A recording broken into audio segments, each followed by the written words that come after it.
Guys, buenos dias, magandang umaga. Guys, ito nga pala ako nag-check ng Ford Everest Tracker. Ito. Ford Everest Tracker manual transmission. Ito, Ford Everest Tracker intercooler turbo. Yung problema nga pala nito guys, biglang lang huminto, at saka hindi na umandar. Yung problema pala nito, yung pinaka problema guys, nung chinek ko, yung kanya pala, yung timing belt is naputol. Ito guys, Ford Everest UW engine, kita nyo, UW engine. So, ganito yung mangyayari sa Ford Everest nyo guys pag hindi kayo nagpalit ng timing belt ng ilang taon. Pag pinapaabutan nyo ng taon yung timing belt nyo guys, ganito yung mangyayari sa makina nyo.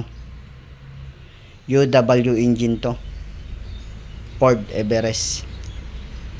Tingnan nyo guys. Tapos pag naputol yung timing belt nyo guys, yung mangyayari dito, maaapektuhan yung ibang mga pyesa nyo, yung mga accessories. Like nito guys, tulad nito, nabali yung rocker arm. Ito, kita nyo, bali yung rocker arm. Buti na lang nga to guys, hindi nabali yung camshaft nya. Kasi yung tulad nung nakaraang video ko, same lang naman to sila guys, yung Mazda Titan Dash. Kung nakapalo kayo sa akin guys, makikita nyo doon na may in-overall ako na Mazda Titan Dash.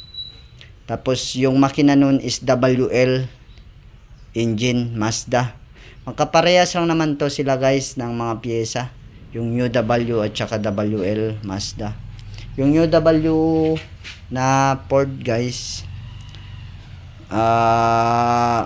Ford Everest Tracker, ito magkapareho lang sila ng pyesa at saka ng WL Mazda.